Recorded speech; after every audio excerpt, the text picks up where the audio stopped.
दो लड़कियां थी, लवली और एंजल। इन दोनों का एक कॉमन क्लाइंट था। तो उसके ऊपर एक कहानी है, उनका शुगर डैडी लगा लो, बॉयफ्रेंड लगा लो। कितने टाइम पहले की बात है? ये बात है 2005 के आसपास की। और कौन सी कंट्री की?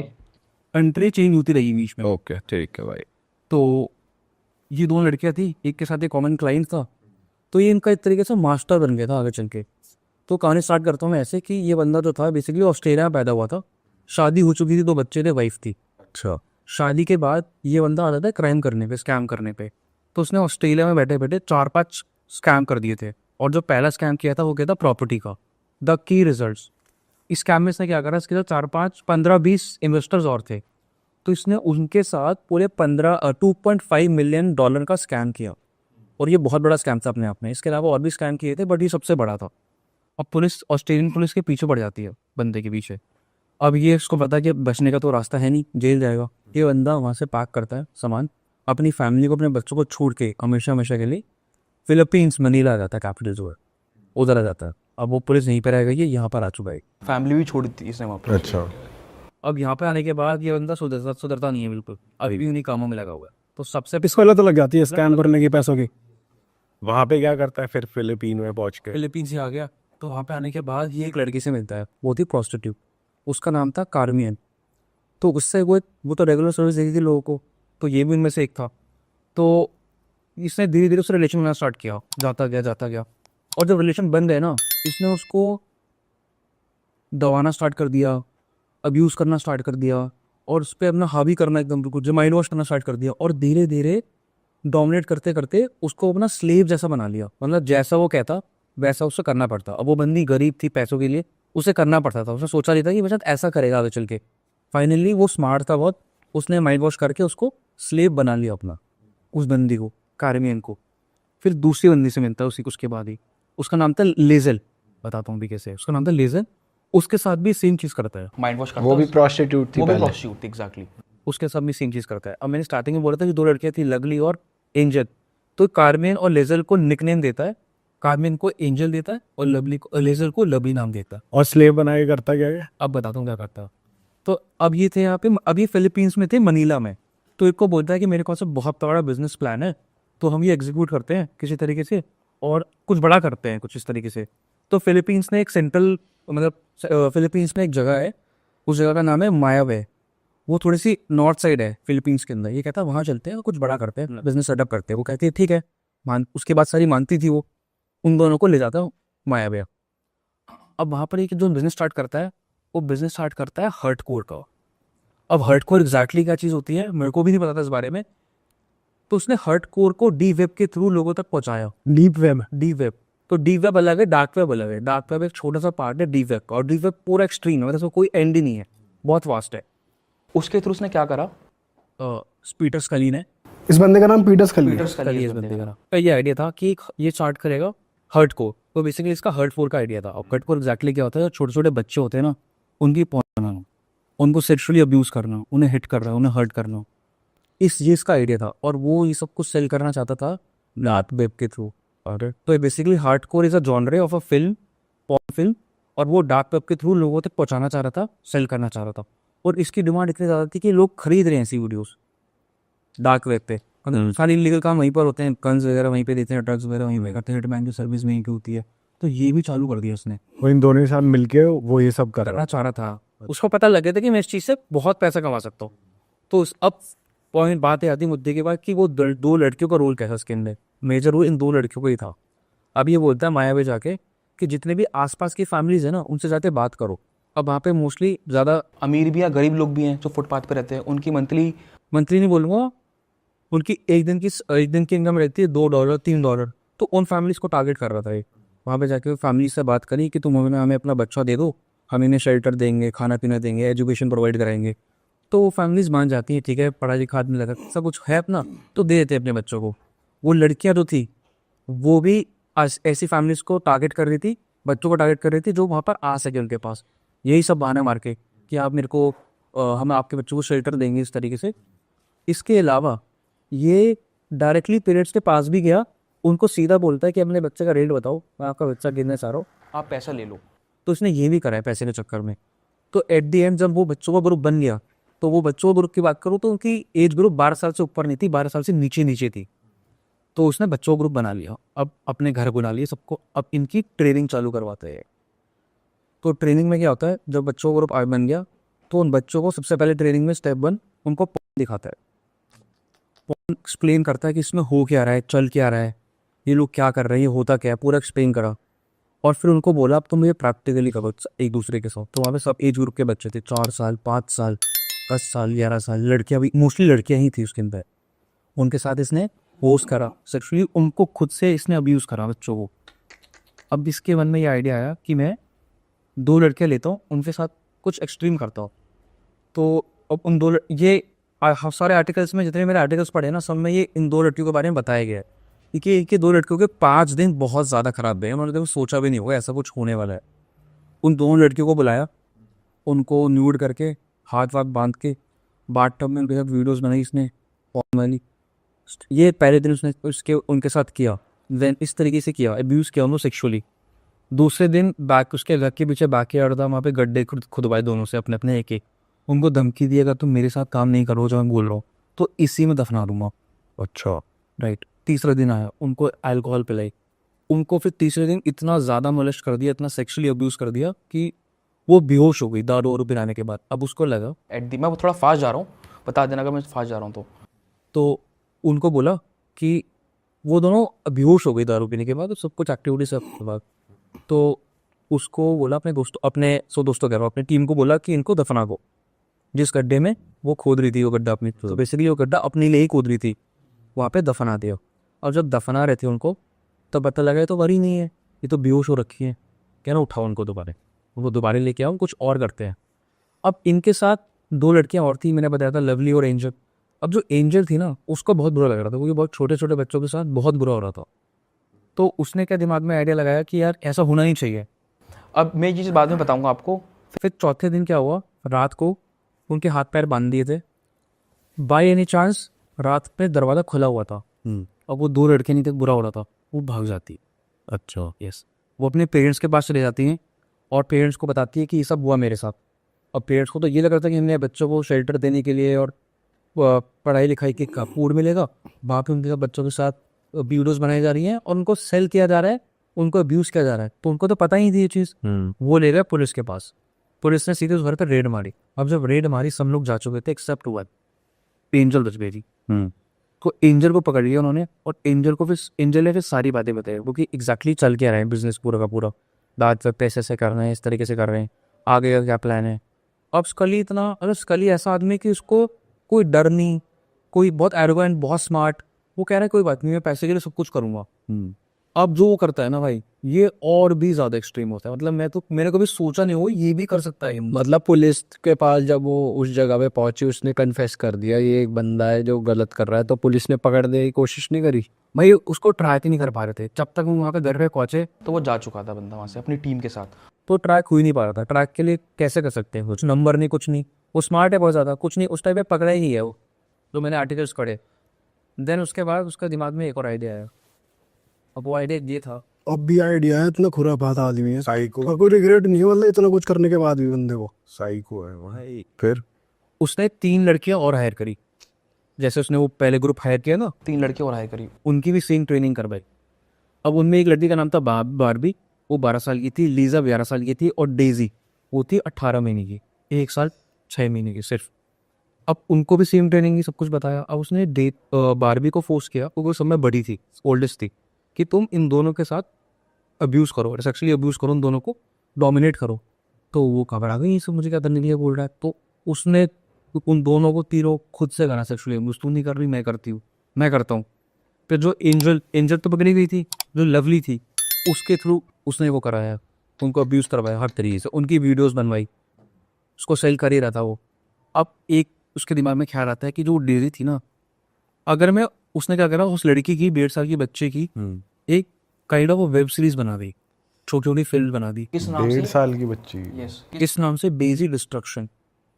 और ये सब मैंने देखी नहीं है वो वीडियो, ना मैं किसी चीज़ को प्रमोट कर रहा कि आप लोग जाके देखो उस चीज़ को। मैं बताना चाह रहा हूँ कि मैंने उसका एक वो पढ़ा काइंड ऑफ डिस्क्रिप्शन उसका कि इस वीडियो में है क्या। तो उसमें जो लिखी हुई थी ना, उसमें लिखा था कि उस बंदी को उल्टा टान दिया, उसके मुंह में वो डाल दिया, कुछ पेपर वगैरह बंद कर दिया, हाथ बांध दिए, एंड उसके ऊपर फिर उसको मोलेस्ट किया गया। शिट यार, 1.5 साल की बच्ची क्या के साथ पागल ये हो रहा आदमी है। है यार। एंड उसके साथ उसके जो प्राइवेट पार्ट्स हैं उस पर गर्म वैक्स लगाई गई, उसको वैक्स से किया गया उसको प्रॉपर। तो ये एक्सट्रीम चीज़ हो रही है और लोग खरीद रहे हैं ये चीज़। शिट भाई। $10,000 $5,000 इस तरीके से, और वो बेच रहे हैं। भाई ये लोग कौन है जो खरीद रहे हैं सब यार? भाई ये जिनको भी तो किक नहीं सोचने मिल रही वाली ना बात लाइफ में, है। जो पागल हो गए, जो सब दिमाग एक- से, हाँ, जो दिमाग से हिल चुके हैं पूरे।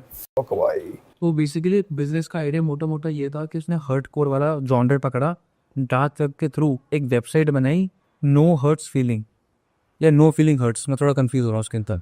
ये एक वेबसाइट बनाई, उस पर डालना चालू कर दिया, अब पब्लिक आ रही है, खरीद रही है, देख रही है, उनको मज़ा आ रहा है। और मतलब इसको पढ़ने का मुझे खुद ऐसा लगा कि भाई अगर कल को हमारे बच्चे होंगे या किसी के भी होंगे, छोटे छोटे बच्चे आसपास के होते हैं, उनको देख के मुझे बहुत वो प्रोटेक्टिव फील हुआ कि यार इनके साथ कुछ नहीं हो सकता, तो उनके लिए थोड़ा प्रोटेक्टिव होना बहुत बनता है कि ऐसे लोग भी हैं दुनिया के अंदर। सही बात है। फिर क्या हुआ उसके बाद? भाई जब मैंने आपको बताया कि उसके साथ वो डेजी डिस्ट्रक्शन वाला उसने करा और वो पता लग गया, मतलब बेसिकली वो कर रहा था ये बच्चों के साथ। अब क्या होता है कि वो था अभी मनीला में या दूसरे देश में? मैंने बताया ना, माया भी चला गया था वो उन दोनों के साथ। मनीला में था पहले, ऑस्ट्रेलिया के बाद मनीला गया, मनीला के बाद उन दोनों लड़कियों के साथ माया भी चला गया। उनको बता रहा था ना कि मैं एक बिजनेस आइडिया स्टार्ट करने वाला हूँ, तो वो चालू करने उनके साथ वहाँ चला गया था, उसको वहाँ पे करना था। अब वो उसकी जो करंट पोजीशन थी वो थी माया बे। वहाँ पे गया वो, वहाँ पे था, मतलब अब क्या हुआ, एक और बंदा था, उसका नाम था लक्स। अब वो भी इसी की तरह था।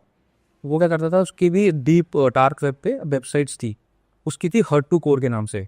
उसने क्या करा, वो भी वॉचर था इसकी वीडियोस का, इसकी वीडियोस उसने पैसे देके खरीदी और अपनी उस पर डाल दी वेबसाइट पे।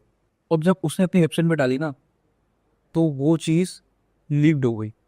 मैं उस तरीके वेबसाइट का नाम ही लूँगा, एक और वेबसाइट है यूट्यूब, अगर काटना काट देना, वहाँ पर लीक्ड हो गई वो वीडियो, और उसकी वेबसाइट से भी लोगों ने लीक कर दी इस वीडियो को। और ये बात पता चली पुलिस को। उस बंदे का वैसे रियल नाम था रिचर्ड, और वैसे लक्स बोलते हैं, तो वो भी उसको बारे में पता लग गया, वीडियो के बारे में पता लग गया कि इस लेवल पे सब चीज़ें चल रही हैं मार्केट। तो पुलिस पड़ रही है, अब पुलिस तक ट्रैक करने में लग गई इसको, उसका लियो किस तरीके से पकड़ा जाएगा। ये बहुत एक्सट्रीम्स ने कर ही रखा है, ट्रैक कर रही है। फाइनली 7 साल बाद वो पकड़ा गया बंदा। 7 साल तक इसने ऐसे चाइल्ड अब्यूज किया है और वीडियोस प्रमोट करी है और बेची है। साकी, और ये सब बातें तो मैं वो बता रहा हूँ जो डॉक्यूमेंटेड है, तो आर्टिकल्स पे है। मियामी में ही पकड़ा गया। माया, मायामी नहीं, माया, अच्छा माया भी हूँ। माया बे फिलीपींस में ही है। फिलीपींस में ही है, थोड़ा नॉर्थ में आता है, सेंटर से थोड़ा ऊपर है। तो वहाँ पर पकड़ा गया ये, और पूरे 7 साल बाद। और जब जो चीज़ डॉक्यूमेंटेड नहीं है, तो फिर वो भी पकड़ा गया। और एक लड़की और बची भी है, क्या नाम है, लवली। एंजल तो पहले पकड़ ली थी, लवली भी पकड़ी गई। और जब सबको पकड़ लिया तो पता लगा कि इसका बहुत बड़ा नेटवर्क है इस बंदे का। तो ये अकेला नहीं कर रहा था ना, ये 2 लड़कियां कर रही थी, it's a part of a team. तीनों पार्ट थे टीम के। और इसके अलावा एक और बड़ी टीम थी, जो कोई कनाडा में बैठा हुआ है, कोई नीदरलैंड्स में बैठा हुआ है, थे इसी के ही लोग। इसी के लोग। अब सबको अपना अपना काम बांट रखा है। इसको इन दोनों लड़कियों को ऑपरेशन दे रखा था कि तुम बंदे उठा के लेके आओ, इनको अब्यूज़ करो। एक बंदा बैठा कनाडा में, उसको बोल रखा है कि मैं पकड़ा जाता हूँ डार्क वेब पे, तो ऑनलाइन चीज़ चेक करता रहा कि मुझे कोई ट्रैक तो नहीं कर रहा इस तरीके से। कोई कहीं और बैठा है, उसको सप्लाईज दे रहा है, और ये क्या नाम है, सेक्स टॉयज वगैरह अवेलेबल करा रहा है, क्योंकि वो वहाँ से खरीदता नहीं था बिल्कुल भी, ताकि पकड़ा ना जाए। तो जितने भी सप्लाईज हो रही थी, सारी चीज़ें हो रही थी, उसकी टीम के थ्रू हो रही थी। एंड पेमेंट जा रही थी सारी की सारी इस कली को, और उस कली फिर अपनी टीम को डिस्ट्रीब्यूट करता था। तो उसी बीच पता लगा कि ये तो डॉक्यूमेंटेड जो चीज़ें हैं वो सामने आई हैं, इसके अलावा और भी बच्चे हैं जो आई ही नहीं सामने, और उनको दफना दिया गया है। और फिर पुलिस जाती है देखने के लिए, जिन जगहों पे दफनाया था वो बच्चों की बॉडीज मिलती है। वो बच्चों की एज थी सिर्फ 5 से 12 साल, 11 साल। कुछ तो भाग गए, और कुछ जो नहीं भाग पाए उनको उसने दफना दिया फिर वहाँ पे। अच्छा, एग्जैक्टली। एंड इसके अगेंस्ट पूरे 44 विटनेसेस लगे हैं इसको जेल में पहुंचाने के लिए, क्योंकि इतना स्ट्रॉन्ग था पॉलिटिकली और पैसे से बहुत ज़्यादा। क्योंकि ऑस्ट्रेलिया से 2.4 मिलियन का स्कैम करके ऑलरेडी आ रखा था। यहाँ पे इसने बहुत पैसा छापा है। जब उसको पकड़ने जा रही थी ना पुलिस की टीम, तो बाकायदा पुलिस की टीम ने इसकी वीडियो बनाई है कि हम रेस्क्यू करने जा रहे हैं पीटर स्कली को, वो बंदा बैठा हुआ है। और ये बंदा गंजा, पतला, गोरा चिट्टा, मतलब देख के बोलोगे नहीं कि ये हरकत कर सकता है बंदा। उसको पकड़ने के बाद उसका फिर इंटरव्यू होता है, और जो इंटरव्यू लेने वाली थी ना, उसको बोला गया कि तुम्हें पीटर स्कली का इंटरव्यू लेना। उसने मना कर दिया कि मैं इतने घिनौने आदमी का इंटरव्यू ले नहीं सकती, मैं इतने नीचे नहीं आ सकती। बट उसका काम करना था, उसको फिर बोला करने के लिए इंटरव्यू लो। तो क्या बोला उसने? और जो मैं उसका इंटरव्यू देखा, मतलब उसको कोई शर्म ही नहीं, कोई उसको पछतावा नहीं कि मैंने कुछ गलत करा है। वो स्ट्रेट फॉरवर्डली बैठा है और बहुत कूल तरीके से, हाँ ये उससे पूछेगा कि तुम अगर अभी रुकते नहीं तो क्या करते तुम, तुम्हारे मन में क्या आइडिया था? कह रहा मुझे नहीं पता मेरे मन में क्या आइडिया था, मैं ऐसे ही करते जा रहा था। मतलब तुम मतलब उस पर कोई कोई ऐसा आंसर नहीं कि मतलब कोई पछतावे वाला आंसर कोई नहीं कि guilt कुछ नहीं। उसने गलत किया है। वो इतना एक्सट्रीम का गलत किया है। और मुझे वो कह रहे तुम्हारी इतनी गंदी फैंटेसीज वगैरह कहाँ से आ रही है, क्यों कर रहे हो सारा कुछ, तुम्हें कहाँ क्या करना है? तो उस पर कोई मतलब उसके फेस पे कोई भी वो नहीं, मतलब शर्म नहीं। बताओ। इतना गंदा मतलब बंदा वो। उससे डार्केस्ट बंदा तो मैंने देखा नहीं, इतनी गंदी सोच का बंदा। एंड फिर क्या हुआ, अब वो जेल में आ चुका है। जेल में आने के बाद भी उसका बिजनेस चल रहा है। अब भी चल रहा है। हाँ वो पैसे कमा रहा है अभी भी लोग डिमांड कर रहे हैं उसकी वीडियोस का और उसको पे कर रहे हैं डार्क वेब के थ्रू, और उसके अकाउंट में पैसे आ रहे हैं। क्योंकि जेल में आने के बाद भी उसको वो पूरा तरीके से फाइनली प्रूव नहीं हुआ ना कि वो बंदा गलत है, जेल में आने के बाद भी। तो उसके बाद भी टाइम लगा है। अब जो उसके साथ लड़की थी एंजे, जो पकड़ी गई थी सबसे पहले, उसके दूसरी बंदी थी लवली। तो जब लवली को बातचीत करी तो लवली को पुलिस ने छोड़ दिया लैक ऑफ एविडेंस के हिसाब से। सब इतना कुछ प्रूव हो चुका है, अब लगा लो सब कुछ प्रूव हो चुका है। उसने अपने मुंह से बोला था कि मैंने ही ये सब चीज़ें करी है। इनफैक्ट जो डेजी डिस्कशन वाली वीडियो है उसके अंदर एक लड़की बैठी है मास्क में, उसमें लिखा हुआ है कि इस लड़की का नाम ये है लिजल है। लिजल नहीं करा है, लिजल का निकनेम लवली है, तो उसने करा है, वो वही बंदी है बेसिकली। तो उसको पर पुलिस फिर भी छोड़ दिया। Lack of evidence. की वजह से, बट फिर बाद में 2 साल बाद उसको भी पकड़ लेते। अच्छा हाँ उसको भी पकड़ लेते हैं। और इस कहानी में ये कैच है, मुझे अच्छी तरीके से एक चीज़ कंफर्म नहीं है ना बताई गई है, जो जब ये पकड़ी गई थी ना, एंजल पकड़ी गई थी, तो मेरे को पर्सनली ऐसा लगता है कि एंजल चाहती थी कि मैं पकड़ी जाऊँ, क्योंकि उसी दिन रात में दरवाजे खोले थे ताकि बच्चे भाग जाए। पुलिस आए। और मैं पुलिस को बता रहा हूँ, क्योंकि वो फंस चुकी थी स्कली के स्कैम में पूरा मापा। तो मुझे लगता है कि उसने सब कुछ करवाया है। रीजन बिंग इसलिए बोल रहा हूँ कि सज़ा भी कम थी। अच्छा, कंपेरेटिवली एंजल की, वो दोनों एक ही ग्रुप में थे ना, तो एंजल की सज़ा ज़्यादा थी, टर्म्स जो ईयर्स थे, और उसकी कम थी, उसकी काफ़ी कम थी। और फिर फाइनली इसको तो सज़ा मिली गई और इनको कुछ $5 मिलियन पैसा देना पड़ा जो उसने काम किया था स्कली ने। एंड दोनों को फिर 126 साल की सज़ा हुई है। 126 कह रहा हूँ, लाइफ टाइम की सज़ा हो, सॉरी। और ये जेल में है। जेल में है वो। भाई अगर ये नहीं बताती तो ये पकड़ा ही नहीं जाता बंदा। अगर ये लड़की नहीं बताती तो करता रहता। भाई डार्क वेब पे ये चीज चली गई है, फिर लोग ऑटोमेटिकली जो देख रहे हैं फर्स्ट टाइम वो उसको बाय सेल या फिर से खरीदना, और लोग खरीदे जा रहे हैं, तो वो पैसा जनरेट तो हो ही रहा है। वो वीडियोस टेक डाउन नहीं कर सकते, मतलब गवर्नमेंट वगैरह, टेक डाउन ऐसे मतलब मतलब वो डिलीट नहीं कर सकते वहां से डार्क वेब से। भाई ये तो एक बंदा है, लेकिन और भी तो चल रहा है। मतलब अगर आपके पास वो चीज़ें आ गई, अथॉरिटीज अगर आ गई डिलीट करने की, तभी कर सकते हो। उसका लाभ असल में क्या हुआ, जब रेड पड़ी ना स्कली के घर में, तो बहुत सारी चीज़ें मिली थी, पर पता नहीं ये भी कॉन्सिडेंस था क्या था, चीज़ें जल गई। अब पता नहीं कि जली है एक्चुअली या फिर ये भी कुछ जलाई गई है। कॉन्सिडेंस था या फिर तू क्या कह प्लानिंग रहा थी। है? मैं कह रहा हूँ ये तो आज भी चल रहा है भाई, चाइल्ड अब्यूज। सब भी चल रहा है डार्क वेब पे, तो ये सभी अवेलेबल है, रेड रूम्स और ये सब।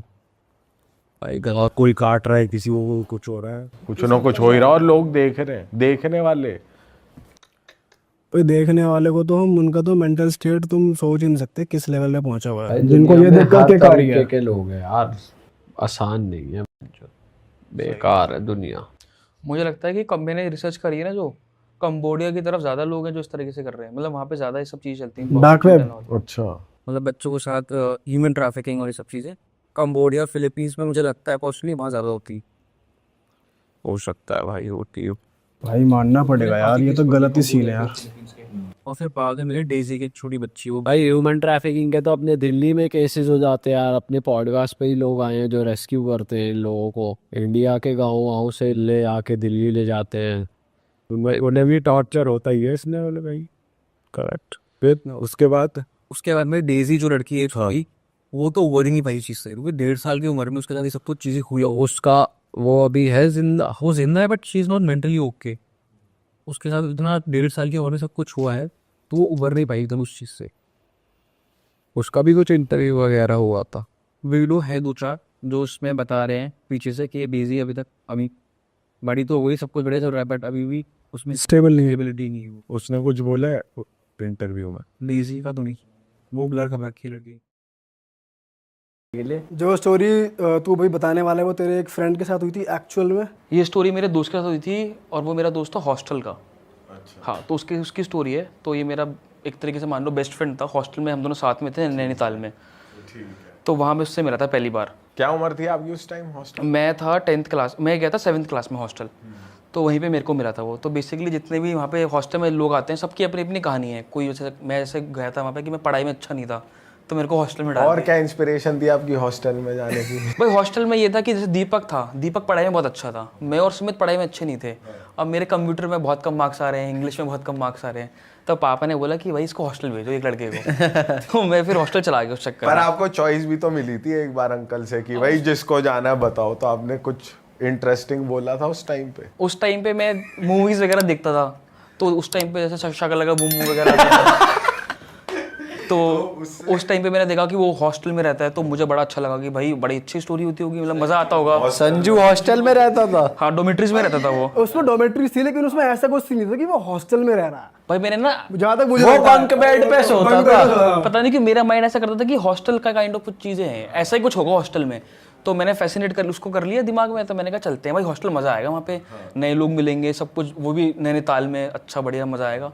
अब मैं वहाँ चला गया किसी तरीके से। अब जिस दिन गया उस दिन तो बड़ा मजा आया, सब कुछ सामान ट्रंक व्रंक पैकिंग करी, सामान पैक करा, सारा कुछ पूरी लिस्ट दे दी उन्होंने कि ये सब सामान लेना है। मैं पहुँच गया वहाँ पे। अब अगले दिन उठा तो मैंने कहा मुझे तो घर जाना है भैया। वहाँ पहुँचने का सुबह जब उठा, क्योंकि मैं तो सिर्फ 7th क्लास में था, मैंने कहा ये क्या चल रहा है। ये कौन साल की बात है? 2007 की। अच्छा, मेरे क्लास और ईयर साथ साथ चल रहे हैं, मतलब 2008 में, मैं 2008 में था इस तरीके से, अच्छा, तो इसलिए मुझे अच्छे से याद उस है। टाइम होता है यार कि जब आप चले जाते हो ना, पहुंच जाते हो हॉस्टल जैसी जगह, तो ये होता है कि भाई क्यों आ गए। क्यों, आप कितनी बार गए हो हॉस्टल जो आपको होता है? आपको कैसे होता है? जैसे सुना है, लोगों से सुनते आए हैं ना, जैसे बहुत यार दोस्त हॉस्टलों में रहे हैं। कौन से यार दोस्त रहे तेरे? यार दोस्त हमें कौन रहा है हॉस्टल में? तेरे एक यार दोस्त का भाई गया है, उसके बारे में तुझे पता नहीं। जैसे ये रहा है इसी से ही सुना है। तो अब दोबारा क्यों सुन रहा है? अब सीधा कहानी पे आ, बकचोदी मत कर ज्यादा। अमित जी शुरू करो स्टोरी। तो मेरा दोस्त था नीरज, मेरे साथ हॉस्टल में था वो, तो हम दोनों सेम ईयर ज्वाइन किया था हॉस्टल। तो मैं तो गया था कि मैं पढ़ाई में अच्छा नहीं था, कुछ बच्चे आ रखे थे कि उनको पॉलिटिकल कुछ दिक्कत थी, बच्चे किडनैप वगैरह हो जाते थे, तो पेरेंट्स भेज देते थे हॉस्टल में कि भाई तुम हॉस्टल चले जाओ। कुछ आसपास के बच्चे भी आ जाते थे, और कुछ लोग ऐसे भी थे जो बेसिकली जिन पे नेगेटिव एंटिटी का भी था, तो वो बताते नहीं थे किसी को भी, पर उनके पेरेंट्स डाल देते थे। तो नीरज भी उनमें से एक था। मतलब उन अपने इलाके से दूर भेज दिया ताकि कुछ और नेगेटिव ना हो, तो हॉस्टल में भेज दिया। उसमें नेगेटिव एंटिटी जैसा क्या था? तो जब मैं नीरज से मिला तो मेरी उससे दोस्ती बनी कि मैंने कहा भाई हॉस्टल से भागते हैं, भाई भागने का प्लान बनाते हैं, मेरा तो मन नहीं लग रहा। तो ऐसे करके मेरी उससे दोस्ती बनी। तो फिर धीरे धीरे जानने को मिला कि भाई इसका तो केस ही अलग है, मैं तो कम मार्क्स के चक्कर में आया हूँ, इसके ऊपर कुछ नेगेटिव एंटिटी थी, उस चक्कर में आया। तो बेसिकली मैं कहानी बता देता हूँ आपको क्या थी। 2000 के आसपास इसके मॉम डैड हिमाचल प्रदेश से दिल्ली आए थे रहने के लिए। तो उस टाइम पे जब ये आए थे तो ज़्यादा पैसे नहीं थे इस फैमिली के पास। तो 2000 के आसपास जब ये घर पर आए तो उन्होंने छोटा सा घर खरीदा भजनपुरा वगैरह साइड, दिल्ली में ही है। तो वहाँ पर आए, उनकी दोस्ती यारी हुई अपने आस पड़ोसियों से। तो उस टाइम पे काफ़ी मतलब लोअर मिडिल क्लास फैमिली थी ये, नीरज की जो फैमिली थी। तो ये 2 भाई थे। तो बेसिकली ये मिडिल क्लास फैमिली थी। तो उसके पेरेंट्स का और इनकी फैमिली का यही था कि भाई किसी तरीके से हमें मेहनत करनी है, आगे बढ़ना है। तो धीरे धीरे अंकल ने प्रॉपर्टी में इन्वेस्ट किया, उसके पापा ने। तो वहाँ पे कुछ टाइम बाद उनको काफ़ी ज़्यादा मुनाफा हो गया। इनिशियली वो एक फैक्ट्री में काम करते थे, वो सैनिटरी पैड्स की फैक्ट्री थी, तो उसमें वो एज अ सीनियर सुपरवाइजर काम करते थे। जब प्रॉपर्टी में अच्छा खासा फ़ायदा हो गया तो उन्होंने अपनी खुद की फैक्ट्री खरीद ली और खुद की सैनिटरी पैड्स की फैक्ट्री उन्होंने स्टार्ट कर दी। उस प्रॉपर्टी से अच्छा खासा फ़ायदा हुआ उनको, मतलब। तो वो उस टाइम पे उन्होंने प्रॉपर्टी खरीदी, फैक्ट्री खरीद ली, और इन दोनों बच्चों को एडमिशन करा दिया इंग्लिश मीडियम स्कूल में, ये हिंदी मीडियम में थे उस टाइम पे। तो बढ़िया मतलब एक ग्रोथ मिल गई थी फैमिली को, मिडिल क्लास से थोड़ा अपर मिडिल क्लास में आ गए थे फैमिली। तो आसपास के लोग भी थे जो जिनको पता लगा इस बारे में। तो ये दोनों भाइयों का एक ये सीन था कि ये हर संडे को, जैसे गली के बच्चे क्रिकेट खेलने नहीं जाते, तो ये लोग भी अपना क्रिकेट खेलने जाते थे गली के जस्ट पीछे। तो वहाँ पर एक लड़का था सत्यम, पूरे 7-8 लोग थे। तो ये लोग अपना क्रिकेट खेलते थे वहाँ पे, बैट बॉल से अपना जो भी खेल रहे हैं, कोई चौका छक्का मार रहा है। तो सत्यम की और नीरज की लड़ाई हो गई बहुत ज़्यादा। एक दिन तू मैं हुई, गाली गलौच हुई, और एकदम बल्ले बल्ले से मार दिया, यहाँ पे खून वून निकाल दिया, उसके मुंह पे भी बैट मार दिया। दोनों ने एक दूसरे को कहा या एक पिट गया कोई? यही पिटा है, नीरज पिटा है उसने, बहुत ज़्यादा मार। सत्यम बड़ा था उससे एक्चुअली 2 साल, तो उसने मार दिया उसको। और बाद में अचानक से उसके पीछे भी पकड़ के उसके बाल खींच लिए, और उस टाइम पे लड़ाई हो गई। फिर उसका भाई आया, बड़ा भाई नितिन, तो लड़ाई छुड़ाई, फिर वो घर आ गए। और उस टाइम पे बच्चों में ये सीन था कि लड़ाई जब हो जाती है तो घर में बताता नहीं है कोई भी आके कि भाई मुझे फिर खेलने नहीं जाने देंगे। तो उसने भी ऐसे करा, भाई मैं घर पे नहीं बताऊंगा क्योंकि फिर घर वाले मुझे खेलने नहीं जाने देंगे। उस टाइम पे क्रिकेट से बहुत ज़्यादा मन भी था लोगों को खेलने का। तो घर वर आया तो उसने खुद ही आसपास का जो एक डॉक्टर था साइड में, भाटी डॉक्टर, उससे उसने अपना इलाज विलाज करवा दिया भाटी डॉक्टर से, छोटा मोटा जो भी है।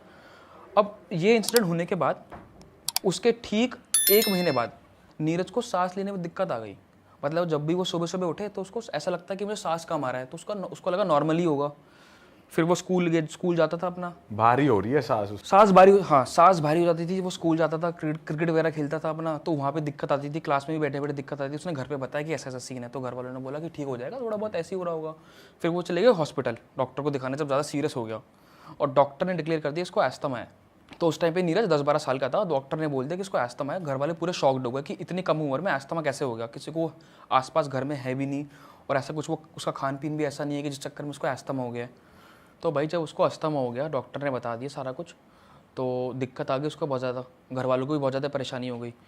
तो फिर तकरीबन 1-1.5 महीने बाद सब कुछ नॉर्मल हुआ घर में, और उसने अपना विदिन एक हफ्ते की उसने पूरी छुट्टी ली स्कूल से, और फिर स्कूल जाना स्टार्ट कर दिया। और इस चीज़ के होने के बाद 1 महीने बाद, तुरंत 1 महीने बाद दोबारा उसको गलत सपने आने लग गए। और बेसिकली एग्जैक्टली 1 महीने बाद उसको मतलब उल्टे सीधे सपने आने लग गए। और सपने में उसको मतलब ऐसा आता था कि कोई चुड़ैल आ रही है उसके सपने में। और पहले दिन उसका बेड पे सूसू भी निकल गया नीरज का। और उसकी मामने वाला, भैया अब इतना बड़ा हो गया तो ये सब कैसे हो रहा है सब चीज़ें। तो उसने बताया कि मेरे को गलत सपना आया, और ये चीज़ 3-4 दिन तक कॉन्टीन्यूस होती रही। तो उनको अजीब सा लगा कि भाई ऐसा क्यों आ रहा है सपना वगैरह, ये वो। तो फिर उन्होंने सोचा कि डॉक्टर को दिखा देते हैं, पर वो चीज़ ऑटोमेटिकली ठीक हो गई। फिर उसके बाद थोड़े दिनों बाद उसको दौरे पड़ने स्टार्ट हो गए नीरज को। ये एक्चुअल में हुआ नीरज के साथ? एक्चुअल में अब बेसिकली नीरज और उसका बड़ा भाई एक रूम में सोते थे, और वो बैठे बैठे उसकी पूरी बॉडी ऐसे ऊपर को हो जाती थी, और वो बेडशीट को पकड़ के ऐसे हो जाता था, और आँख पूरी ऊपर हो जाती थी। और उसने घर पे बताया उसके बड़े भाई ने रात में कि इसको तो ऐसा ऐसा हो रहा है। वो भी एक बहुत बड़ी दिक्कत घर वालों के लिए। तो फिर उसका दोबारा डॉक्टर का ट्रीटमेंट चला, वो दोबारा प्रोसेस में गया, और पूरा उसको 6 महीने लगे इस चीज़ से उभरने में। पर 90% वो रिकवर हो गया। फिर भी उसका थोड़ा बहुत इम्पैक्ट था उसकी बॉडी पे ये सब चीज़ों का। तो उसके घर वालों को थोड़ा शक हुआ कि भाई मेरे मतलब शायद नीरज के ऊपर किसी ने कुछ गलत तो नहीं कर दिया, क्योंकि मतलब मॉम डैड को तो पता रहता ही है कि काला जादू वगैरह सब चीज़ें रहती हैं, तो उनको लगा। बट उन्होंने फिर भी इस बात को ज़्यादा भाव नहीं दिया। उनका शायद हो भी सकता है और नहीं भी हो सकता, इग्नोर कर दिया इस बात को। फिर कुछ टाइम बाद उसके डैड ने जब प्रॉपर्टी फैक्ट्री खरीद ली थी ना, जब वो फैक्ट्री खरीद ली, उसके डैड कभी कभार रात में इंस्पेक्शन करने जाते थे फैक्ट्री के अंदर काम के लिए। रात में काम का नाइट शिफ्ट लगती थी रात में, तो वो जाते थे इंस्पेक्शन करने के लिए। तो पता नहीं एक रात को मानस ने बोला कि तो एक रात को जो है नीरज ने भी बोला कि मेरे को भी जाना है फैक्ट्री में रात में। अगले दिन सैटरडे था, उसने बोला मेरे को भी जाना है भैया फैक्ट्री में रात को 11 बजे। तो उसने काफ़ी जिद करी। उसके पापा ने पहले मना किया भाई मत जा करके, रात का समय है, बट वो माना नहीं। उसने कहा नहीं मेरे को जाना है। तो बेसिकली नीरज और नितिन उसका दोनों भाई चले गए पापा के साथ। और उनकी फैक्ट्री में 3-4 कमरे थे भाई। एक कमरे में वो उसके डैड समझा रहे हैं लेबर्स को कि भाई ये ऐसा ऐसा करना है, ये प्रोजेक्ट है जो भी है, इतने पीस करने हैं। सैनिटरी पैड्स की फैक्ट्री थी, तो समझा रहे थे। एक रूम में उसको लेबर को समझा रहे हैं, उस रूम में दूसरी मशीन रखी है। अब जो तीसरा रूम था राइट में, उसमें एक मशीन रखी थी जो कि नीरज के साइज हाइट से 3 गुना बड़ी थी। अब उस पर कोई भी जब भी वो कटिंग मशीन थी बेसिकली, उस पर कोई भी काम करता था ना आके, तो बहुत प्रिकॉशन से काम करता था, कि बहुत ब्लेड वगैरह थे, रोलर वगैरह थे उस मशीन के अंदर। तो वो चला गया उस मशीन के जस्ट सामने खड़ा हो गया जाके। अब उस मशीन में 3-4 बटन थे, एक ऑन ऑफ फॉरवर्ड का रिवर्स का। तो वो जाके रोलर के सामने खड़ा हो गया मशीन के सामने। उनको लगा लेबर को कि भाई खड़ा हुआ है, कोई दिक्कत नहीं है। उसने क्या करा, रोलर के बीच में अपना हाथ डाल दिया ऐसे करके, और हाथ डालने के बाद तुरंत ऑन कर दी मशीन, खुद ही ऑन कर दी। और ऑन करने के बाद वो मशीन ऐसी थी कि 1 सेकंड में 2 बार रोल होती थी। अब वो उसमें घुस गया, और जब वो अंदर घुस गया तो वो रोल होने लग गया। आसपास के सब लोग देखने लगे, लेबर चिल्लाने लगी। उसके फादर भाग के आए उस वाले रूम से, देखा तो खून वून वहाँ पे टपका पड़ा। उसके पापा ने हड़बड़ी में ऑफ की जगह रिवर्स वाला बटन दबा दिया। अब जब उन्होंने रिवर्स वाला बटन दबाया तो वो उस मशीन ने उसको उल्टा फेंक के मारा। जब उसको उल्टा फेंक के मारा तो उधर बहुत सारी कीलें रखी हुई थी, क्योंकि सैनिटरी पैड की वो मशीन थी, तो कीले वगैरह भी रखे रहती थी कोने में। वो जाके गिरा कीलों पे, वो कीले भी उसकी पूरी बॉडी पे एकदम आ गई, फेस वगैरह पे पूरा उसका लग गया कील, और वो एकदम जाके गिर गया। उसका जो राइट हैंड जो था वाला, वो पूरा कट हो गया यहाँ से, चेस्ट से लेके यहाँ तक पूरा कट हो गया, 90% पूरा कट ही हो गया। और मांस वास भी साइड में गिरा पड़ा था वहाँ पे, खून। तो भाई डॉक्टर ने मना कर दिया कि 80-90% हाथ कट चुका है इसका, इसको हाथ को कटवा दो आप। तो उसके पापा ने इंसिस्ट किया कि नहीं भाई आप इसको पूरा ट्राई करो, और हाथ जोड़ने की पूरी कोशिश करो। तो उसका जो मांस निकला हुआ था ना बाहर, पूरा अंदर लगाया, हाथ जोड़ा। फाइनली उसको 1.5 साल लगा हाथ को रिकवर होने में। और आज भी उसका जो राइट हैंड है ना, अपने लेफ्ट हैंड से 2 इंच लंबा है। ये चीज़ हो रखी है। और डॉक्टर ने तो मना कर दिया था कि हाथ में जोड़ देता हूँ पर ये मूव नहीं होगा। तो 1.5 साल तक उसको फिर ट्रीटमेंट वगैरह दिया, एक्सरसाइज वगैरह कराई, उस चक्कर में उसका हाथ चल पा रहा है आज के डेट में अच्छे तरीके से, बट 1.5 साल लग गया पूरा रिकवर होने में। अब ये सब कुछ चीज़ें हो गई। अब उस बीच जब वो घर बार आया ना, तो दिवाली का माहौल चल रहा था। तो उसकी मम्मी ने, अब दिवाली के टाइम पे हमारे घर में भी सब लोग साफ़ सफाई करते हैं। तो उसकी मॉम देख रही कि जो नीरज का गद्दा है जहाँ पे सोता है, वो मैट्रेस निकाला तो मैट्रेस के नीचे राख रखी हुई, लाल कपड़े के अंदर बंद हुई। अब वो घबरा गई कि ये राख किसने रखी यहाँ पे। अब वो समझ गई किसी ने ब्लैक मैजिक तो पक्का ही करवा रखा है, क्योंकि अंदर राख मिलना मतलब कि वो घर वाला तो कोई रखेगा नहीं। तो या तो कोई गेस्ट आया हो, आस पड़ोसी आया हो, कोई दूर का रिलेटिव आया हो, तो वो समझ गई थी कि ब्लैक मैजिक तो हो रखा है डेफिनेटली, क्योंकि सारे डॉट्स मैच हो गए थे। उसका पहले अस्थमा हो गया, फिर उसका हाथ टूट गया, उसके बीच में उसको दौरे आने स्टार्ट हो गए। तो वो समझ गई थी कि कुछ प्रॉब्लम है। तो उनकी मम्मी की एक फ्रेंड थी जिनका कॉन्टैक्ट था असम के अंदर। असम में जो शहर है गुवाहाटी, वो माना जाता है, मतलब वो गढ़ एक तरीके के लिए ब्लैक मैजिक को करवाने के लिए भी, हटवाने के लिए भी। तो वहाँ पे उन्होंने कनेक्ट किया। तो जब वहाँ पे कनेक्ट किया तो एक बाबा थे, सिद्ध बाबा, उनको बोला। तो वो ना इतनी सारी से आ नहीं पाते। आप आज भी फ़ोन करोगे कि हमारे घर आ जाओ, ऐसा प्रॉब्लम है, तो वो नहीं आते, क्योंकि उनको वहीं पे बहुत उनका अपना काम है, वो अपना वहाँ पे सारा कुछ करते हैं, अघोरी बाबा बेसिकली। तो वो नहीं आए। उन्होंने बहुत अप्रोच किया बाबा को।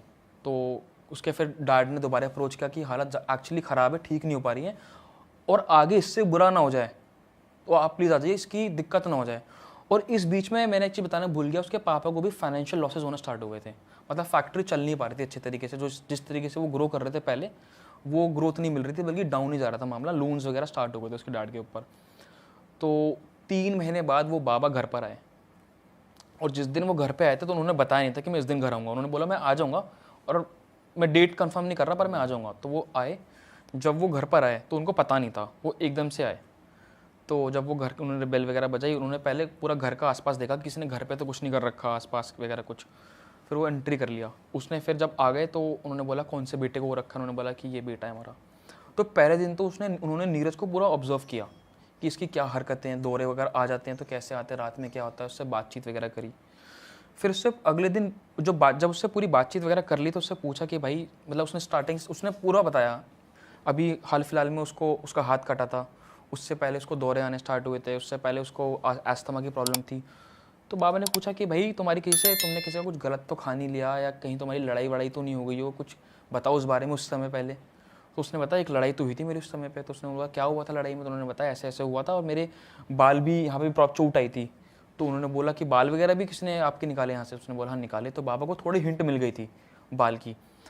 और फिर उस रात को बाबा को एक हिंट और मिला कि जब बाबा छत पे गए ना, तो सामने वाला जो घर का पेड़ था उस पर उल्लू बैठा हुआ था। तो उसको उनसे भी कुछ पता लगा कि, क्योंकि बेसिकली मैं आपको बता दूं, जो उल्लू होता है, आउल जो होता है, उससे आप, वो अच्छा भी है और बुरा भी है। तो उससे आप, वो बेसिकली लक्ष्मी जी का वाहन होता है, तो उससे आप कुछ गलत भी करा सकते हो बहुत तगड़ा, और वो बेसिकली अगर वो खुद बाय चॉइस आ रहा है तो वो आपके लिए अच्छा है। बट अगर उससे तुम ब्लैक मैजिक कराओगे तो वो बहुत गंदा हो जाता है बेसिकली। तो बाबा ने कहा ठीक है, इस पर काला जादू ही कराया गया है, हम प्रक्रिया कल सुबह स्टार्ट करेंगे। तो कल सुबह मॉर्निंग में 5 बजे के आसपास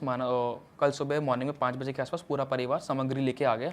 और जो जो चीज़ें उन्होंने बताई थी, शीशा था, लाल कपड़ा था, और वो था कच्ची हल्दी, उनको मंगवा लिया। हवन की पूरी सामग्री मंगवा दी। तो हवन चालू कर दिया, उसको नीरज को सामने बिठा दिया। 1 घंटा उन्होंने पूरा हवन किया अपना। और जब मेन टाइम था, प्राइम टाइम, उसको बुलाया। उसको बोला नीरज को कि भाई अपनी मुट्ठी खोल, और उसके यहाँ पे कच्ची हल्दी रख दी, जो बेसिकली येलो कलर की होती है, आपको अगर पता है। तो वो रख दी, और उसको बोला कि अब तुम अपनी मुट्ठी बंद कर लो, और मंत्र पढ़ना स्टार्ट किए। और 10 मिनट बाद बोला कि अब तुम अपना हाथ खोलो। जब उसने अपना हाथ खोला ना, तो जो कच्ची हल्दी थी उसका रंग पूरा खून जैसा लाल हो गया था। हाँ, तो जब वो पूरा खून जैसा लाल हो गया तो बाबा ने उसके बाद सारे रहस्य खोल डाले, सारी चीज़ें बता दी, और घर वाले पूरे शॉक्ड हो गए, पूरे नाम बता दिए। तो बाबा ने सीधे बोला कि एक लड़का है सत्यम, जिसने तुम्हारे बालों से काला जादू करा है, और उसका बाप एक तांत्रिक है। तो बेसिकली सत्यम का बाप नीरज के पापा का दोस्त हुआ करता था एक टाइम पे, और उस टाइम पे वो काला जादू नहीं करता था, फिर उसके बाद उसने काले कपड़े पहनने चालू कर दिए और तांत्रिक वगैरह में चला गया, तो उनकी दोस्ती भी थोड़ी कम हो गई, उस चीज़ों में चला गया वो। तो उसने पूरा बता दिया कि भाई ऐसे ऐसे ये इन्होंने करवाया है पूरा काला जादू। अब इन्होंने बोला, उनको पूरे शॉक्ड हो गए और उनको पता भी लग गया। वो बीच में उनका पूरा मतलब बेसिकली सत्यम और उसके डैड आए थे देखने के लिए कि इसकी तबीयत कैसी है।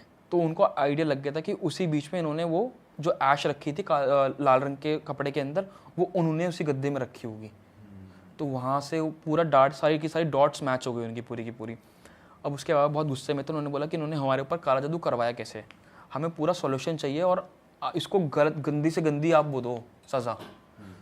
तो उन्होंने बोला कि इसको गंदी से गंदी सज़ा मिलेगी कि उसने कर्म बहुत गंदा करा है। और एकदम उन्होंने उल्टा करवाने की बात करी कि उन पे उन्होंने उल्टा बोला कि करो। सज़ा हमें तो वो चाहिए एक तरीके से सॉल्यूशन, मतलब क्या कहते हैं एक तरीके से बदला चाहिए, इंसाफ चाहिए हमको भाई, हमें इंसाफ दिलाओ किसी तरीके से। हमारे बच्चे के साथ ये सब कर दिया, कल को मर जाता हमारा बच्चा। तो उन्होंने बोला कि वो ऐसी मौत मरेगा कि मतलब वो सोच भी नहीं सकता कभी इस तरीके से। तो जितना टाइम नीरज को ब्लैक मैजिक स्टार्ट होने से अब तक लगा था ना, वो कह रहे थे इतना ही टाइम लगेगा उसको मरने के लिए। तो 3-4 साल हो गए थे, उन्होंने कहा 3-4 साल में वो एकदम नष्ट हो जाएगा। तो 2013-14 के अंदर वो आदमी मर गया उसको भी। और वो मरा कैसे? सत्यम मरा या उसके पापा? उसके डैड। तो वो मरा कैसे?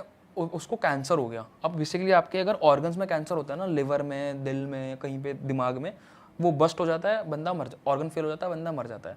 बट अगर आपके गले में अगर है ना बेसिकली कैंसर, तो आप इतनी आसानी से नहीं मरोगे, क्योंकि वो धीरे धीरे फैलता है। वो ऑर्गन तो है नहीं, कुछ मल्टी फेलियर तो ऑर्गन फेलियर तो हो नहीं रहा, वो धीरे धीरे करके इस तरीके से एकदम जैसे कहते हैं कीड़े पड़ जाना शरीर में, उस तरीके से मरा है वो आखिरी में आके। नीरज इस टाइम वहाँ कैसे आया हॉस्टल में? उसके बाद आया या बीच में आया? हाँ, उसके जब सब कुछ हो गया, पूरा पूजा वूजा हो गई, तो उसके डैड ने सोचा कि भाई अब मैं इसको हॉस्टल भेज रहा हूँ, क्योंकि मैं नहीं चाहता कि यहाँ पे और इस तरीके से कुछ गलत चीज़ें हों मेरे बच्चों के साथ। तो नीरज फिर उस टाइम पे हॉस्टल पहुंचा और मैं भी उसी टाइम पे यहाँ से हॉस्टल पहुंचा था अपने घर से। तो नीरज और तू 7th क्लास में मिले थे? नहीं, नीरज और मैं 10th क्लास में मिले थे। अच्छा, नीरज और तू 10th में मिले थे। हाँ, उसके साथ ये कहानी 7th के आसपास हुई, 6-7 में। ओके। उसके बाद उसको कुछ नहीं हुआ जब वो हॉस्टल चला गया, और मतलब उस दौरान कुछ नहीं। पर हाँ, बट मेरी है ना मेरी अभी कल परसों बात हुई उससे, तो नीरज से, तो वो कह रहा अमित आज भी ना हल्का फुल्का मेरे को चीज़ें हो जाती हैं। दौरे पड़ना और ऐसा दौरे पड़ना नहीं, जैसे उसका अभी प्लास्टर, बुरा सपना ना प्लास्टर चढ़ा उसका, अभी पैर का कभी हो गया कुछ इस तरीके से, तो टूट जाता है। कह रहा है मुझे लगता है कि अभी भी थोड़ा बहुत इम्पैक्ट है उन चीज़ों का, क्योंकि जो उसने काला जादू करवाया था ना, जो उल्लू से काला जादू करवाया था ना उसने किसी के थ्रू, मतलब एनिमल का वो लेके, तो वो बहुत खतरनाक होता है। और उसका हाथ वाथ अब सही है जो टूट गया था? भाई उसने मुझे फोटो शेयर करी है, मैं आपसे शेयर कर दूंगा फोटोज। तो पूरा यहाँ से लेके ये पूरा 101 स्टिचेस आए थे उसके, बताना भूलिए मैं आपको, 101 टाके अलग आए थे उसके पूरे शरीर में, तब जाके हुआ है। बाप रे। बॉडी मारन क्रिया ही करा दी एक तरीके की। और ये भी पता लगा कि वो चिढ़ता था उस टाइम पे, क्योंकि जब वो इनिशियली हिमाचल से आए थे उसकी फैमिली, तो बहुत मिडिल से भी नीचे थी उसकी फैमिली, धीरे धीरे ग्रो करती रही, वो चिढ़ गए बहुत ज़्यादा उस चीज़ से, और फिर इस तरीके से नीरज के ऊपर ही सब करवाया। और इनफैक्ट फाइनेंशियली भी वो बहुत डाउन हो गए थे, मतलब ख़त्म ही करना चाह रहे थे परिवार को। फिर जब वो पूजा वूजा हो गई तब फाइनेंशियली भी ठीक हो गए? हाँ, फाइनेंशियली बहुत बेटर है पहले से। अब तो उसने दिलशाद गार्डन में घर भी खरीद लिया अपना, अभी तो वहाँ पे रह रहा है हाल फिलहाल। और क्या बता रहा है वो, अब क्या हो रहा है आजकल? अब लाइफ ठीक है मतलब, या फिर बढ़िया, उसकी लास्ट ईयर शादी हो गई अब। और जो वो लड़का था सत्यम, जिसकी वजह से उसके पापा ने किया था, सत्यम का उसे भी नहीं पता, क्योंकि सत्यम भजनपुरा में है अभी भी, तो सत्यम को तो नहीं पता। सत्यम की मॉम पहले भी नहीं थी, वो पहले चली गई थी, अपने डैड के साथ रहता था वो वहाँ पे। भाई बताओ, बच्चों में भी ऐसी वो हो रही है कि लड़ाई हो गई तो इसको खत्म ही करवा बच्चे दो। को सिखाया है पापा ने कि लड़ाई होएगी तो बाल खींच के लाइए उसके। क्योंकि ऐसे बाल तो खींचता नहीं कोई, मार मूर के चलो भैया। ऐसा भी हो सकता है कि दुश्मनी बाप की हो, उसी ने कहा हो तो इससे पंगा ले और बाल ला इसका, और लड़ाई हो बनावटी। और आप देखो ना, बाद में वो देखने आए कि हम कैसा है आपका बेटा, और उसी वक्त उन्होंने वो डाल दिया, आशीष डाल दिए गद्दे के नीचे। उसके कमरे तक कैसे चलेगा भाई वो? उसके डैड और वो अच्छे फ्रेंड थे अच्छे खासे, तो उनका था आना जाना, और नीरज भी उसका दोस्त था। अब उनकी लड़ाई बेशक हुई थी, बट वो आ गए देखने के लिए, उसने सॉरी वगैरह भी बोल दिया उस टाइम पे। अब वो जब उसके कमरे में आया, उसने उसी वजह से सत्यम ने डाल दिया, सत्यम ने अंदर डाल दिया वो, और उसके डैड तो उसके दोस्त थे ही। तो ये तो कमाल की स्टोरी है वैसे, रियल लाइफ। बंदा भाई कटिंग की मशीन दबा के, मतलब वो मौत के मुंह से बच के आया, मैं आपको ऐसा बोलूंगा। खुद ही जा रहा है कि चलो मुझे फैक्ट्री ले अपनी ही फैक्ट्री की मशीन में। फैक्ट्री ले चलो, खुद ही जा रहा है। और मैंने उससे पूछा भी कि भाई तूने क्यों दबाया बटन, वो मशीन वाला कह रहा है मेरे को नहीं पता मैंने क्यों दबाया भाई। कह रहा आज भी मैं सोचता हूँ ना, कह रहा मुझे लगता है या तो मेरे को किसी ने करवाया है या मेरे को, कह रहा पता नहीं मैंने क्यों दबा दिया रूलर में हाथ डाल के अपना मशीन का बटन, मतलब खुद ही बंदा मार रहा है अपने आप को। और ये भी चीज़ थी, जैसे अगर किसी पे काला जादू हो रखा है ना, तो उसका अगर उसका टाइम पीरियड बढ़ता रहता है तो उसका जो पोजेस्ट करता है ना किसी बंदे पे, उसका भी परसेंटेज बढ़ता रहता है कि वो बंदा 10% पोजेस्ड है, 50% पोजेस्ड है। तो टाइम ज़्यादा हो गया था, तो वो ब्लैक मैजिक का जो इम्पैक्ट था ना वो उसकी बॉडी पे इतना ज़्यादा हावी हो गया था कि वो करवा रहा था उससे वो सब चीज़ें। तो बाबा ने वैसे ही बताया था कि जैसे कि एक तो होता है वशीकरण कर लिया ब्लैक मैजिक के थ्रू कि भाई जो बंदा चाह रहा है वैसा वैसा वो अगला बंदा कर रहा है, वही ये या कोई चुड़ैल उड़ैल जैसे तू कहता वो आके बैठ गई थी। देखो सपने में तो उसको बहुत बुरे बुरे आते थे, बट मैं बोलूँगा एक तरीके से वो काबू में ही आ गया था लगभग, क्योंकि वो खुद ही कर रहा था। अब लगाओ ना वो उससे एक्टिविटी करवा रहा है मशीन में अंदर जाने की, और वो भी उल्लू के थ्रू। उल्लू का क्या राज है ये उल्लू का? संभल के रहना पड़ेगा बच्चों को भाई लड़ाई वड़ाई में बाल भी जा सकते हैं, ये नई सीख मिली है आज हमें। भाई हम सुनते तो आए हैं पॉडकास्ट में बालों से वशीकरण कर रहे हैं, उसे अपने कंट्रोल में लेके आ रहे हैं, तो वही हुआ है। भाई यार ये तो तुमने बहुत बढ़िया रियल इंसिडेंट। अरे वाह, आपने ये वीडियो यहाँ तक देख ली भाई, तुमने हमारी मेहनत सफल कर दिया, तुम ही लोग हो असली रियल हिट। और अगर आपको बहुत मज़ा आ रहा है ऐसी क्लिप्स में, ऐसी वीडियोस में, तो फटाफट जाइए प्लेलिस्ट पे बिंज वॉच कीजिए और सारी वीडियोस देख डालो और मौज काटो। दैट इज इट, हम मिलेंगे नए पॉडकास्ट में नई क्लिप में। Till then bye bye, see you, take care, do subscribe.